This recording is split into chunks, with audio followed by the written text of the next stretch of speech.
Globe अक्षांश एवं देशांतर अध्याय 2 चैप्टर 2 कक्षा 6 के लिए भूगोल की पाठ्य पुस्तक सामाजिक विज्ञान हमारी पृथ्वी। आज हम सभी प्रश्नों का उत्तर सॉल्व करेंगे, है ना। जितने भी प्रश्न मिलेंगे, चाहे वह खाली स्थान को भरना है, टिक लगाना है सही का, कारण बताना है, लघु उत्तरीय प्रश्न, दीर्घ उत्तरीय प्रश्न, तो सभी प्रश्न को हम सॉल्व करेंगे। पहला प्रश्न यहाँ है, अभ्यास के अंतर्गत रिक्त स्थानों की पूर्ति कीजिए, है ना। अभ्यास के अंतर्गत रिक्त स्थानों की पूर्ति कीजिए मतलब खाली स्थान को भरना है ना। चलिए खाली स्थान को भरते हैं। जैसा कि आप पहला क्वेश्चन देख रहे हैं, है ना। पहला का पहला है, कर्क रेखा खाली स्थान पर स्थित है। कर्क रेखा खाली स्थान पर स्थित है। यहाँ क्या लिखेंगे, 23.5 डिग्री उत्तरी अक्षांश पर स्थित है। आप बुक देखेंगे तो आपको मिल जाएगा, है ना। उत्तरी गोलार्ध में कर्क रेखा है, ठीक है। अब ख, पहला का ख क्वेश्चन है, प्रधान आम्योत्तर खाली स्थान है।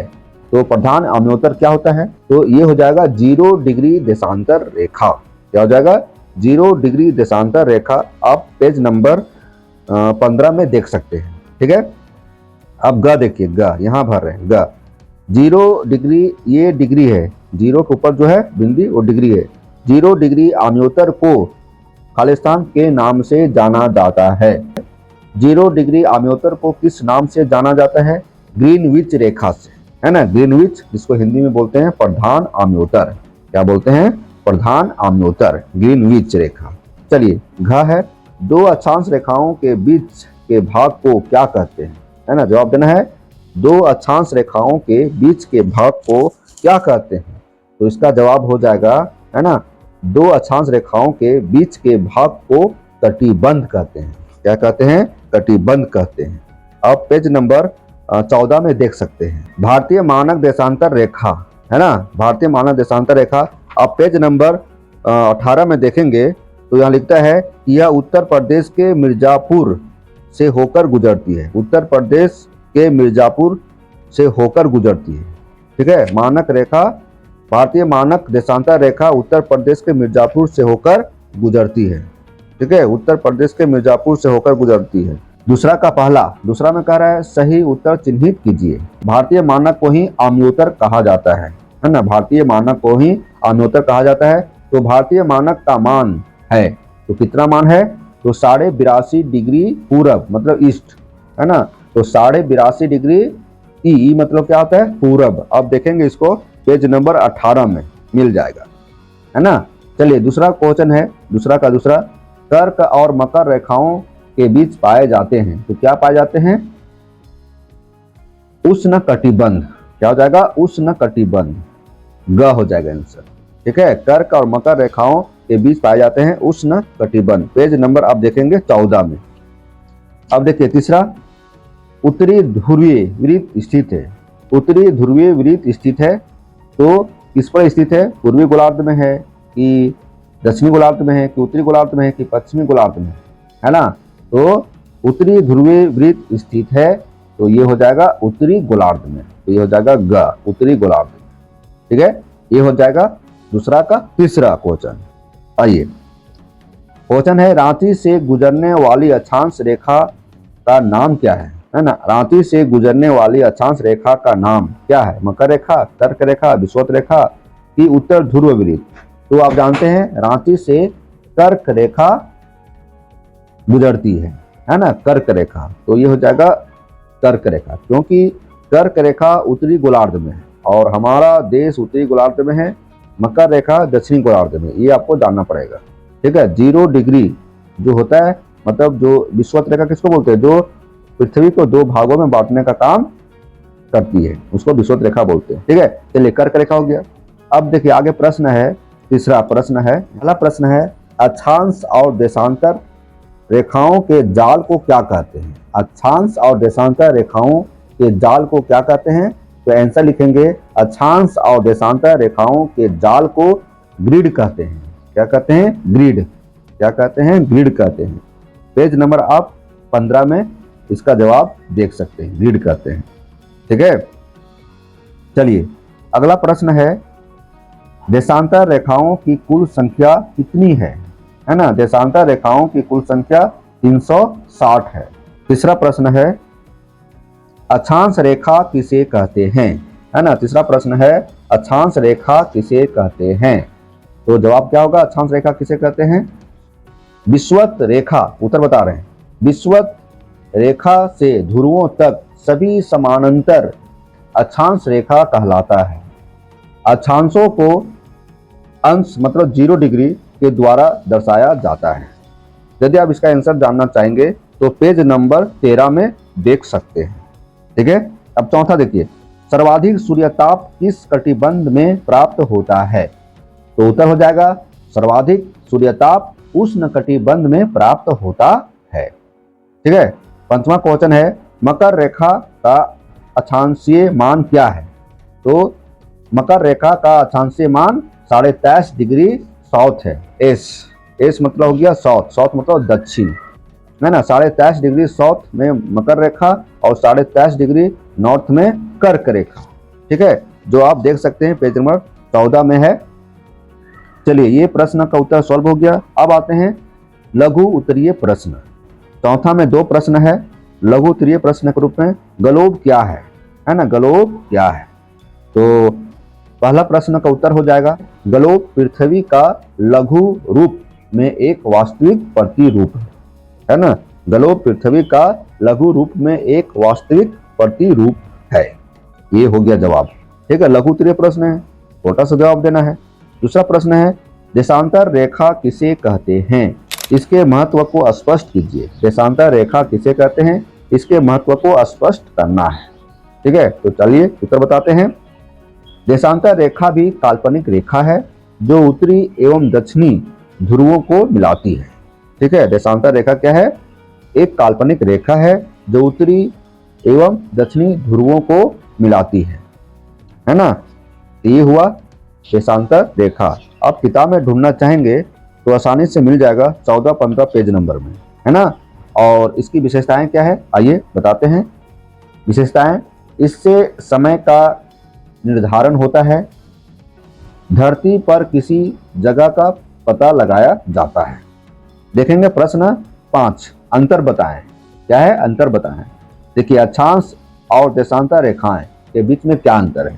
तो उत्तर होगा अक्षांश रेखाएं सदैव पूर्व से पश्चिम की ओर खींची जाती है, जबकि देशांतर रेखाएं उत्तरी से दक्षिणी ध्रुवों को मिलाती हुई खींची जाती है।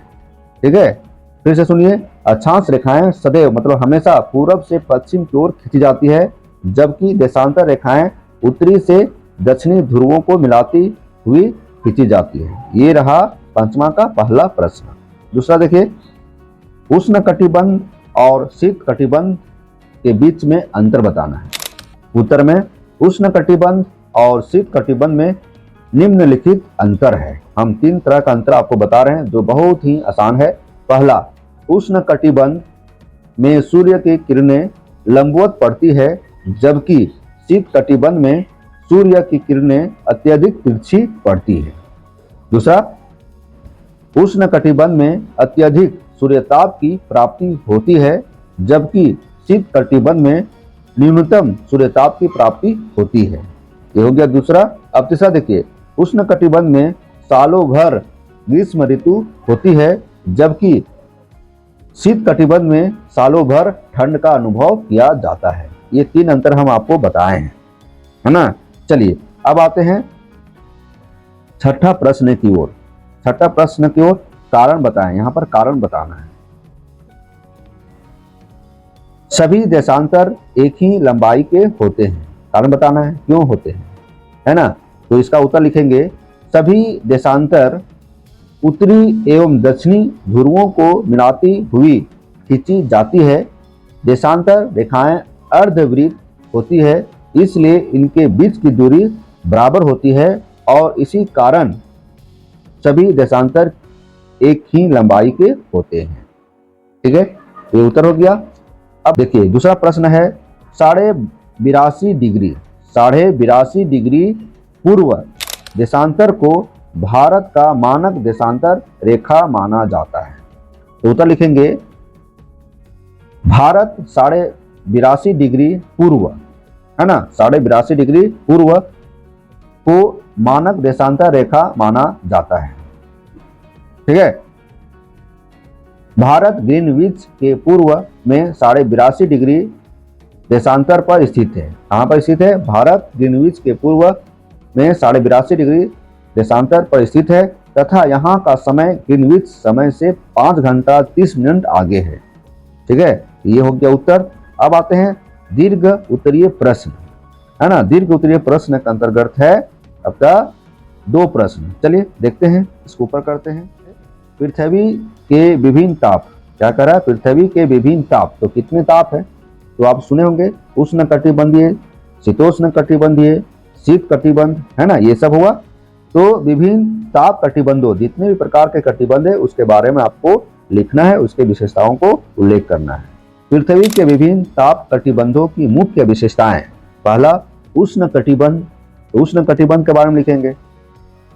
पृथ्वी अपने अक्ष पर झुकी होने के कारण कर्क और मकर रेखाओं के बीच सूर्य की किरणें वर्ष भर लगभग लंबवत पड़ती है। इस क्षेत्र में सर्वाधिक सूर्यताप की प्राप्ति होती है, अतः इसे उष्ण कटिबंध कहा जाता है। यहाँ सालों भर ग्रीष्म ऋतु रहता है। कहाँ पर? उष्ण कटिबंध। अभी हम जो बताएं उष्ण कटिबंध के बारे में बताएं। ठीक है, अब आते हैं शीतोष्ण कटिबंध। कर्क एवं मकर रेखाओं से ध्रुवों की ओर सूर्य की किरणें तिरछी होती जाती है। यही कारण है कि उत्तरी गोलार्ध में कर्क रेखा एवं उत्तरी ध्रुवीय वृत्त तथा दक्षिणी गोलार्ध में मकर रेखा एवं दक्षिणी ध्रुवीय वृत्त के बीच वाले भाग का तापमान मध्यम होता है, इसलिए इसे शीतोष्ण कटिबंध कहते हैं। ये हो गया। अब आते हैं शीत कटिबंध। 3 कटिबंध है ना, तो शीत कटिबंध में हो जाएगा उत्तरी गोलार्ध में उत्तरी ध्रुवीय वृत्त एवं उत्तरी ध्रुव तथा दक्षिणी गोलार्ध में दक्षिणी ध्रुवीय वृत्त एवं दक्षिणी ध्रुव के बीच वर्ष भर अत्यधिक ठंड का अनुभव किया जाता है, क्योंकि यहाँ सूर्य की किरणें अत्यधिक तिरछी पड़ती है, इसलिए इस प्रदेश में न्यूनतम सूर्यताप की प्राप्ति होती है, इसलिए इसे शीत कटिबंध कहते हैं। ठीक है, ये हो गया संतमा का पहला प्रश्न का उत्तर, है ना। अब देखिए दूसरा प्रश्न है, विश्व के मानचित्र पर प्रमुख अक्षांश रेखाओं को प्रदर्शित करें एवं उनकी विशेषताओं को बताएं। देखिए पेज नंबर 14 में है ना, जो चित्र संख्या 2.4, जो चित्र 2.5 में है महत्वपूर्ण अक्षांश रेखाएं एवं ताप कटिबंध। तो आपको हम यहाँ पर चित्र लगा दे रहे हैं, इसे आप समझ जाएंगे। ठीक है, तो विश्व के मानचित्र पर प्रमुख अक्षांश रेखा, इसमें हो जाएगा कर्क रेखा और मकर रेखा। कर्क रेखा उत्तरी गोलार्ध में है और दक्षिणी गोलार्ध में मकर रेखा। 23.5 डिग्री नॉर्थ कर्क रेखा और 23.5 डिग्री साउथ मकर रेखा। ठीक है, तो आइए सभी प्रश्नों का उत्तर हम सॉल्व किए हैं, है ना। सभी प्रश्नों का उत्तर सॉल्व किए। आप देखें क्लास 6 का ज्योग्राफी भूगोल ग्लोब अक्षांश एवं देशांतर अध्याय 2 का प्रश्न का उत्तर। ठीक है, हमारे चैनल को अभी तक सब्सक्राइब नहीं किए हैं तो प्लीज कर लीजिए और इस वीडियो को शेयर कर दीजिए। फिर मिलते हैं नई वीडियो के साथ।